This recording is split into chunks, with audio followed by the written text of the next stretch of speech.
Welcome to What to Watch Wednesdays, hosted by someone's favorite film buff, Nathan. I love movies and I want to share that with you.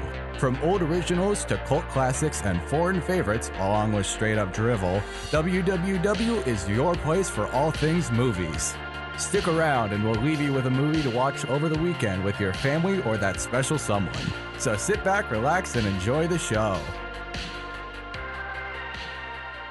88.1 The Burg, your movie central. Welcome to What to Watch Wednesdays. My name is Nathan, the host with the most excitement or something along those lines. I can't ever figure out what to say after the host with the most, because just saying host with the most doesn't really communicate much of anything. But I am very good at communicating what our topic for tonight is going to be. Our topic is movies. It always is. But specifically, what three movies are we going to be talking about tonight? Well, glad I asked that question of myself. The three movies on our watch list tonight are probably some of the most referenced and parodied and well-known movies of all time. They also tend to be knocked off, ripped off, referenced, all sorts of things. And you may be asking, haven't I already talked about Star Wars this quarter? Yes, I have. Thanks again, me, for asking that question. Yes, I have already talked about Star Wars, the original trilogy, so you may be wondering, what on earth could I possibly be talking about tonight? Well, there's a good reason I mentioned it's the most parodied, because tonight we are talking about the original Matrix trilogy. That's right, the three Matrix movies that came out in the 90s and the 2000s, late 90s, early 2000s. It still counts. Don't worry about it. Our three movies on the watch list tonight will prove that as we go through The Matrix from 1999, The Matrix Reloaded from 2003, and The Matrix Revolutions from 2003 as well. Again, it's interesting that I brought up Star Wars and how I'd already talked about it this quarter, because if I'm being honest, there are some similarities between Matrix and Star Wars, you know, them being sci-fi, them being some of the biggest movies of all time and most remembered of all time, and also being some of the most parodied of all time. But then I was stopping to think about it, and I was like, if I start making comparisons between the two, I'll either stop immediately or I'll just keep going until I'm basically saying they're the same movie. And they're very much not. Same series of movies, I should say. But just as Star Wars: A New Hope started off as just Star Wars, we also started with just the original Matrix movie. And when we come back from the break, we'll jump into that first movie with The Matrix from 1999. So stick around. 88.1 The Burg, your movie central. Welcome back to What to Watch Wednesdays.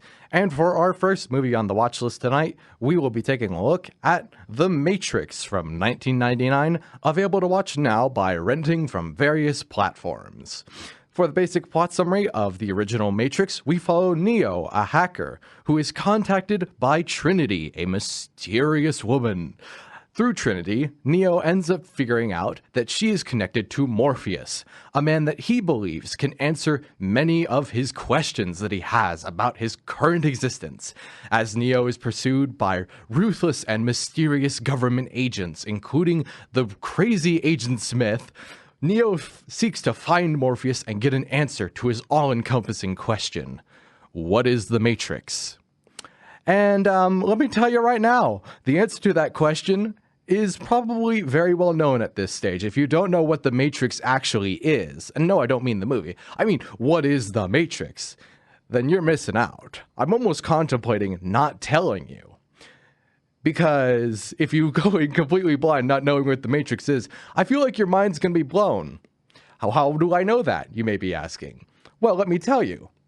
When I first watched The Matrix, I didn't know what it was either. I didn't know what the big twist was. I didn't know what The Matrix itself was a representation of. What is The Matrix? I don't know. And keep in mind that I first watched this as a teenager who had only ever heard of it being the movie where they have the bullet time sequence where Neo is dodging bullets on top of a rooftop, and that everybody and their mother parodied it for the next 5 to 10 years. That's all I knew. Going into it, I was pleasantly surprised as a teenager to find that it was, without a doubt, the coolest twist I had seen up to that point in any movie ever, and it became one of my favorite movies for so many other reasons, not not least of which was all of the action scenes, all of the acting, all the writing, all the cool ideas present within the story itself, the world around it, just all of it stuck with me. Keep in mind that part of the reason for that was I was a lot more into sci-fi back then, but also because The Matrix was the first rated R movie I ever watched. And if I'm being honest with you, at that time, at the very least, I kind of I had more of a bias, and I found it a lot cooler, a lot more grown up and adult, and this more kind of forbidden fruit that I had stumbled upon, or more so finally watched and convinced my parents to let me watch. So because of that, it became one of my favorite movies, if not my favorite movie, for at least a year. And it's been a long time since I actually sat down and rewatched it. Wow, apparently I know exactly what I'm saying, but I'm just stumbling in how I'm trying to say it. The point is, it has been quite a while since I've rewatched the original Matrix. And I rewatched it so that I could review it tonight. Let me tell you, I don't want to say that I like it more than when I was a teenager, even though I feel like I do. The reason I don't want to say that is when I was a teenager, it was one of my favorite movies, and it's not one of my favorite movies again. But I will say that I appreciate The Matrix from 1999 more than I did as a teenager. I can understand the technical aspects. I can see through all of my sort of, I guess, not nostalgia, but more bias towards it being this new and exciting world of movies that I hadn't watched up till that point. There's this kind of interesting contrast of back as a teenager, I could look past all of the faults because I didn't see any. As an adult, I can watch The Matrix now, nearly about 25 years later, almost exactly 26 actually, doing the quick math, and I can actually appreciate it despite its flaws. Do you see the comparison there? As a teenager, I saw none. As an adult, I see a couple, but I excuse them because the movie at its core is really good. One of the biggest reasons for that is the fact that it's still really cool. I feel like The Matrix is timeless at representing everything that is cool about action movies. Full stop. I think that is the biggest strength of the original Matrix. The sunglasses, the suits, the outfits, just everything about the way the characters move and talk and interact with each other within the basic constructs of the plot is cool. And all of the fight scenes are cool. So because of that, the entire movie just oozes with cool. Alongside that coolness aspect comes this really underrated aspect that one of my friends kind of gushed about to me at one point. And now that I've rewatched the movie, I can fully understand where he was coming from. What I'm getting at is that The Matrix has a really good soundtrack. A very good soundtrack. I was blown away at how good it was upon a rewatch. My friend had even sent me a video to watch. I don't know the name of it exactly, and I wouldn't have a link, but it was a video talking about the score of The Matrix and why it was one of the best film scores of all time. Rewatching it in practice, I can understand exactly where that video was coming from and exactly why my friend really liked it. So I have a newfound appreciation for that element of it. I will also say that, surprisingly, The Matrix holds up not only in its coolness factor, but in its CGI. Yes, a movie from 1999 holds up really well in terms of its reliance on CGI. That is a sentence I don't think I would have ever expected to come out of my mouth. But the fact that only like 4 or 5 shots look halfway indecent, bad, half bad is what I'm trying to get at. The fact that only like 3 or 4 out of the possibly like 22, I don't even know how many, 50 or even closer to 100. The fact that only 4 or 5 of them, 3, 4, 5, whatever, only a small handful, don't look that good, while the rest of it holds up, is mind-boggling to think about. I will also say that one of the strongest aspects has to be the performances. All of the performances are great. We have Keanu Reeves, who some people complain is flat. I do not care what those people say. It's Keanu Reeves, and you will respect him, in my opinion. We also have Morpheus, played by Lawrence Fishburne, one of my favorite mentor characters in all of cinema. We have Carrie-Anne Moss playing Trinity. Absolute, wondrous woman. Wonderful. I love Trinity. And then we have Agent Smith, played by the ever-menacing, crazy, and eccentric Hugo Weaving. There is something about Hugo Weaving that cannot be replicated. He is not of this world. And if you know anything about the plot of The Matrix, then you will understand why that figure of speech is very important and very intentional. But, again, I won't go into spoilers. Hopefully I've convinced you, if you've never seen The Matrix before in your life, to go watch The Matrix for the first time. And with that being said, one thing I hadn't been fully convinced of until I decided to do this review was to watch the sequel to The Matrix. And I was very annoyed at myself for not doing that at some point. Because when we come back from the break, we're going to jump into The Matrix Reloaded. And why I'm kind of annoyed that I never watched it until recently. So stick around for that. 88.1 The Burg, your movie central. Welcome back to What to Watch Wednesdays. And for our second movie on the watch list tonight, we will be taking a look at The Matrix Reloaded from 2003, available to watch now by renting it from multiple different platforms. For the basic plot summary of The Matrix Reloaded, we follow Neo, Morpheus, and Trinity after the events of whatever happened in the first movie, so I'm going to keep it vague like that to avoid spoilers, but the three of them must deal with changes within the Matrix itself. All the while, they must also fight to keep the city of Zion from falling to its doom, essentially, and that's the best I can do without spoiling literally anything about it. You kind of have to watch the first movie to understand what's going on with The Matrix Reloaded. So, I'd recommend watching the first movie before watching The Matrix Reloaded. And I'd recommend watching The Matrix Reloaded as well after watching the first Matrix, which is something that I never would have thought I would say, if I'm being completely honest with you. One of the biggest surprises that I think I've had this year is finding out that I actually really liked The Matrix Reloaded. I actually really, really liked it. I thought it was almost as good as the original movie. Nearly almost as good, if not a little better sometimes. In some particular aspects. Not all of them. It's not an overall better one. But I think it surpasses it at least a couple times.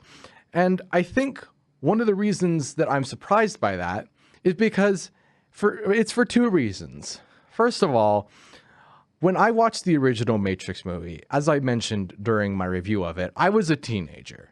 So I wasn't exactly allowed to watch a lot of rated R movies as a teenager. And I kind of had to convince my parents that watching The Matrix was a good idea in the first place. I only got away with it because there was a lot less adult stuff and it wasn't as violent as it could be. And I convinced them that because it came out in 1999, it wouldn't be actually the same level of rated R as some other movies that came out after 1999. So I got away with it. I never did that with The Matrix Reloaded because I didn't think I could get away with it. There was a lot more adult stuff and a lot more violence. So I never really tried. And then when I got old enough to watch rated R movies without really needing the approval of my parents, I got sidetracked watching a lot of other movies. I just never really got around to it because I never had the interest. At this point, it was nostalgia for the original. It was the kind of build up in my head that the first one was the only good one and I didn't really need to watch the rest of them. I wish I got out of that mentality sometimes, because with Matrix Reloaded, I was heavily, pleasantly surprised at the quality of it. One of the biggest reasons I think it is as good as it is because The original Matrix was really good at kind of establishing the core concept around it. Again, without spoiling it, it's very good at that. Sorry, I've got the silence caught in my throat there for a quick second. But The Matrix Reloaded is better at expanding the general world beyond that initial concept. One of the reasons it succeeds is it also expands Neo himself. We get some actual character development between movies. I would say that the Neo from the original movie is definitely not the Neo that exists within the world of Matrix Reloaded. And because of that, it gains a lot of points in that area. You always want to show progression and growth with your main characters in a series like this. I will also say that Hugo Weaving is somewhat, I've already mentioned him, but I wrote it down just in case I never was able to mention it during my review of the first movie, because let me be honest, Matrix Reloaded is where I started to notice how much I really, really like Hugo Weaving. If you're familiar with Matrix Reloaded at all, you kind of understand that you have to like Hugo Weaving enough to see him as much as you do within the course of this movie. And I mean that in multiple ways. If you're familiar with it, you really need to. And because I do, it does wonders for me. I will also say, without spoiling, so that I can avoid spoilers, I will talk more about the general concept of essentially what the original Matrix was good at doing was having a variety in its action sequences. It had martial arts, it had gun fu, it had a lot more, it had a focus and a balance between both of them. With Matrix Reloaded, we get that as well as more melee weapons being involved, more interesting locations. Why did I say locales like I was saying, I'm going to call someone? It doesn't matter. There's more interesting locations for the fights to take place. There's more expanded upon it. It feels fresh and original in almost every single instance of action. And that's something that is difficult to do and also really commendable when it is done right. And The Matrix Reloaded gets that done very right. Normally with a sci-fi movie like this, you'd think I would be talking about the sci-fi concepts. But Matrix is half sci-fi and half action movie. And action movie series only really work if you ramp them up each time. Matrix Reloaded does that in spades. Cannot praise it enough. I think the real reason I don't know why I never watched this because I thought it wouldn't be as good. I can't exactly explain my reasoning behind it. I think, again, I'm always in this mentality of I don't need to see the rest of them, but that's just a general kind of blanket statement that doesn't really apply to The Matrix. If I ever narrowed down why I never watched it, I don't think I'd get to the core of it. I think I'd kind of just use some dumb excuse. So I will say this at the very least. I don't regret watching it, but I can at least point out where it's not as good as the original. Matrix from 1999, as I mentioned, is a lot better at aging well. The effects hold up for the most part all the way through, with only a few shots here and there that don't. Matrix Reloaded, in my opinion, does not hold up as well. It doesn't hold the same candle. It doesn't hold the same, I suppose, high standards because they seem to be relying on it a lot more. And weirdly enough, I feel like early 2000s CGI kind of has this whiff about it, this smell, this particular... how do I explain it? This kind of rough edges, but then they smooth it out with like a sponge. It's like polishing a car with a sponge is how I'm going to describe it. With 90s CGI, it's like you're using a Brillo pad to polish a car. Neither of them are perfect options, but if I wanted to polish my car and I had wax on hand, I'd rather use the Brillo pad. Do you see what I'm saying? They're not really good at covering it up in The Matrix Reloaded. They're not really good at working around it. But that's a minor nitpick. That's just a minor issue I have with it. I'll tell you one thing for sure. A movie I don't have just a minor issue with will be the movie that we talk about next, which is The Matrix Revolutions. So stick around for that, because I got a lot more to say about Matrix Revolutions.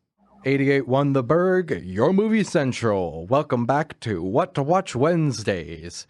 And for our third and final movie on the watch list tonight, we will be taking a look at The Matrix Revolutions from 2003, available to rent from multiple platforms. For the basic plot summary of The Matrix Revolutions, we start exactly where Reloaded left off, and so I will avoid spoiling the plot of Matrix Reloaded.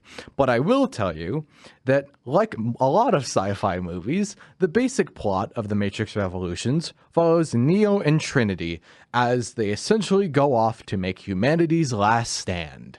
Because that's just every other day in a sci-fi movie. I'm gonna be honest with you. A lot of them are about either making humanity's last stand or making a last stand against something.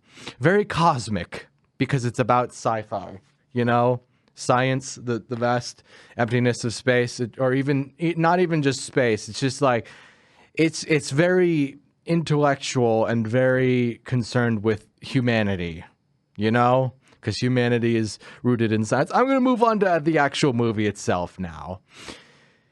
Because the thing I have to make abundantly clear about The Matrix Revolutions is that I do not like it. I think it kind of sucks. That's my opinion, of course. But I'm also the one talking on the radio about it. So here's a breakdown of my opinion regarding The Matrix Revolutions. After watching Reloaded, I went straight into Revolutions because it made sense. And I will give it credit where it's due.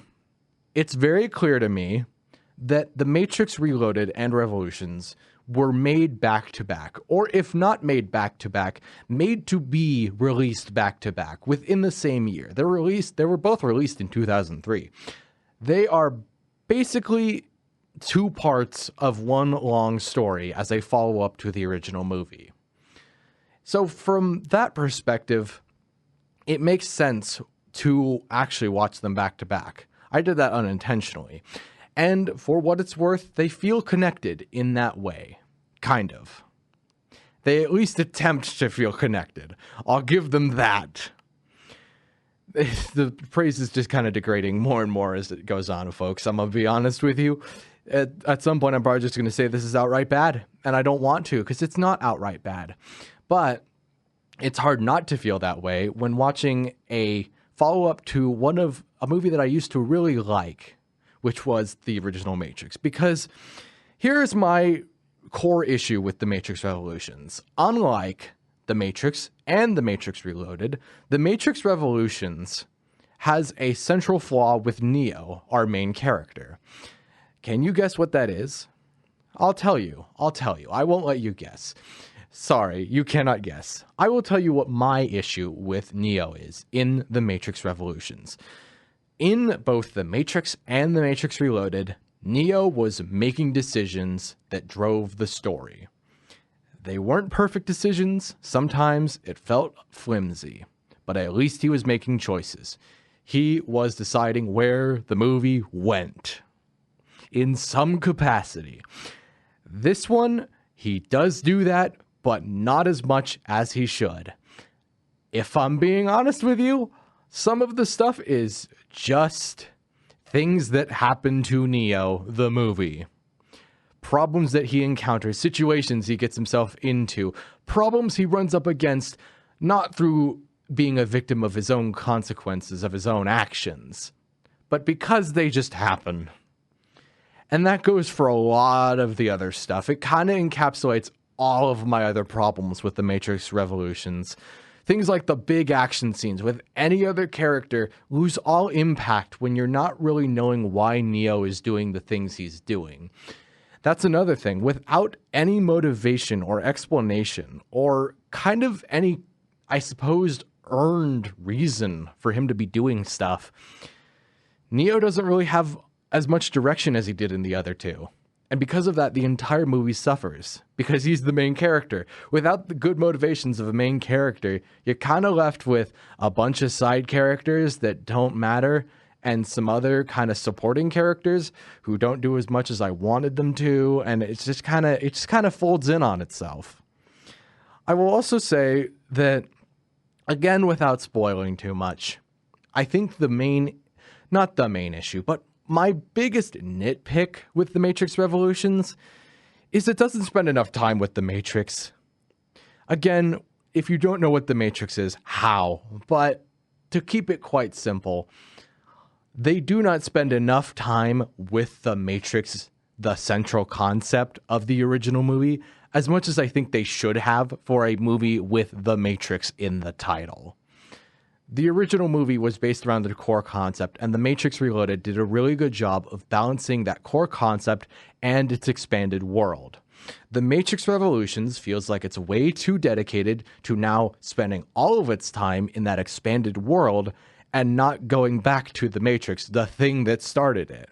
I'm not watching The Matrix to watch a bunch of big robot fights underground. I'm watching The Matrix so that they can be in The Matrix. That is the long and short of it. I will also say that a lot of those big action scenes, especially underground, tend to blend together and not have any real meaning to me. Because again, without Neo's real motivation, real understanding of what he's doing and why, it all falls flat, and I don't really care. I will say that again, not the biggest issue, but I think the real result of The Matrix Revolutions is the fact that when watching it, I was kind of made painfully aware of the flaws with the Matrix series as a whole. The writing issues, the side characters who I did not care about, kind of the lack of urgency in the plot sometimes, how much they swear and how much it loses its impact, and just the writing of the dialogue in general, and the overall quality of the CGI. I kind of became painfully aware of any and all flaws with the series up to that point. And I had been able to excuse it with the original, and I was able to be fine with it with Reloaded. But Revolutions, by the time I got to the end of it, I was like, I'm kind of just done with the Matrix movies in general at this point. I'm not really having fun with them as much as I did with the original. I don't think they should have gone as far as they did with them, and I really don't think they needed to go further than what they've already done with the three of them. Which is funny that I say that, because I'm aware that they've made a couple other ones. One of them that looks interesting to me, and one of them that really does not. But that's a story for another day, because we are out of time for What to Watch Wednesdays. I would like to thank you all for listening in, and if you are interested in hearing me talk about, let's see, The Matrix Resurrection, or Resurrections, one of the two, The Matrix, the other one that came out a couple years ago, and The Animatrix, then I suggest you tune in to What to Watch Weekends this weekend on Sunday from 8 to 10 p.m. here on 88.1 The Burg, where I will jump into The Matrix a bit more in depth, followed by The Matrix Reloaded and Matrix Revolutions, as well as the other two movies that I did not talk about tonight. Thank you again for listening in to What to Watch Wednesdays. I will be back here on What to Watch Wednesdays next Wednesday from 8 to 9 p.m. here on 88.1 The Burg. Follow What to Watch Wednesdays on Instagram and YouTube at What to Watch Wednesdays, all one word, no caps, no spaces. Again, I will be here next week where I will tell you all what to watch. So, see you then.